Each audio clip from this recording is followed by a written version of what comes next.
గురువుగారు, ఇప్పుడు మనం ఇంటి గురించి మాట్లాడుకుంటే గడప ఉంటుంది కదండి. గడప మీద అమ్మాయి కూర్చోకూడదు అని అంటారు. అసలు ఎందుకు అలా అంటారండి? ఇక్కడ గడప లక్ష్మీదేవి లక్ష్మీదేవి మీద ఎవరూ కూర్చోకూడదు. అమ్మాయే కాదు, ఎవ్వరూ గడప మీద కూర్చోకూడదు. లక్ష్మీదేవి మీద ఎందుకు కూర్చుంటాం? మనం కూర్చుంటామా? లేదు కదా.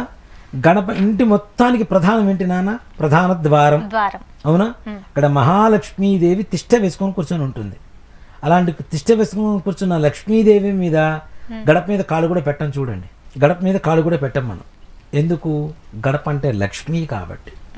గడప లక్ష్మి అనేటువంటిది ఒక లక్ష్మీ విధాన పూజ కూడా ఉంటుంది.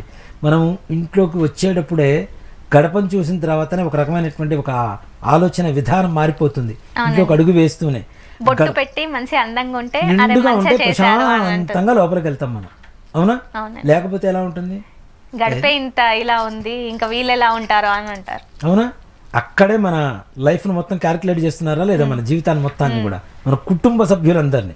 కాబట్టి గడపని పూజించడం, గడప మీద ఎవరు కూర్చోకూడదు అని చెప్పడం, గడప మీద కాలు పెట్టి నిలుచోవటం, అసలు గడపకి అటు ఇటు కాకుండా గడప మీద నిలుచొని ఏదైనా వస్తువులు ఇవ్వటం, తీసుకోవటం, ఇవన్నీ కూడాను మహా తప్పులని చెప్తాం. మన వాళ్ళు చేస్తున్నటువంటి తప్పులు. కాబట్టి ఆ విధంగా చేయొద్దు, గడప మీద కూర్చోవద్దు. ఆడపిల్లలే కాదు, ఎవ్వరూ కూర్చోకూడదు. అప్పుల పాలవుతారు అంటారు. అంతే కదా. లక్ష్మీదేవి కుతికి మీద కూర్చుంటే లక్ష్మీదేవి అక్కడ ఎందుకు ఉంటుంది? వెళ్ళిపోతుంది కదా. ఇప్పుడు మన కుతికి మీద కాలేసి ఉంటావా వస్తావా అంటే వెళ్ళిపోతాం కదా. మరి లక్ష్మీదేవిని కూడా ఆ విధంగా బాధిస్తూ ఉంటే, ఆవిడ కూర్చున్న స్థానాన్ని మనం ఆక్రమించుకొని నువ్వు వెళ్ళిపో అంటే దరిద్ర దేవతను రమ్మనేగా, అదృష్ట లక్ష్మిని పొమ్మనేగా. కాబట్టి ఎవ్వరూ కూర్చోకూడదు, గడప మీద కాలు పెట్టి నిల్చోకూడదు. మరి లక్ష్మీదేవితో మనం పూజిస్తాం కాబట్టి గడపకి ఎలా పూజించాలంటారండి? నిజంగా చెప్పాలి అంటే ప్రతిరోజు పసుపు పూసి బొట్లు పెట్టాలి. కనీసం శుక్రవారం, ప్రతి శుక్రవారం, శ్రావణ మాసమే అక్కర్లేదు, ఇంకో పండగ రోజులే అక్కర్లేదు, ప్రతి శుక్రవారం కూడా శుభ్రంగా గడపని మంచిగా తుడిచి నీళ్ళతో చక్కగా పసుపు పూసి బియ్యం పిండి కుంకుమతో బొట్లు పెట్టండి. బొట్లు పెట్టిన తర్వాత, ఇప్పుడంటే బొట్లు మామూలుగా పెడుతున్నారు కానీ పూర్వకాలంలో తప్పనిసరి కళ్యాణం బొట్టు ఉండేది నాన్న. అంటే ఆ ఇంట్లో నిత్య కళ్యాణం, పచ్చతోరణం ఉండాలి అని చెప్పి ఆ బొట్టుకు పరమార్థం. దాంతోపాటు గడపకి ఇరువైపులా, రెండు వైపులా కూడాను తప్పనిసరిగా దీపాలు పెట్టు.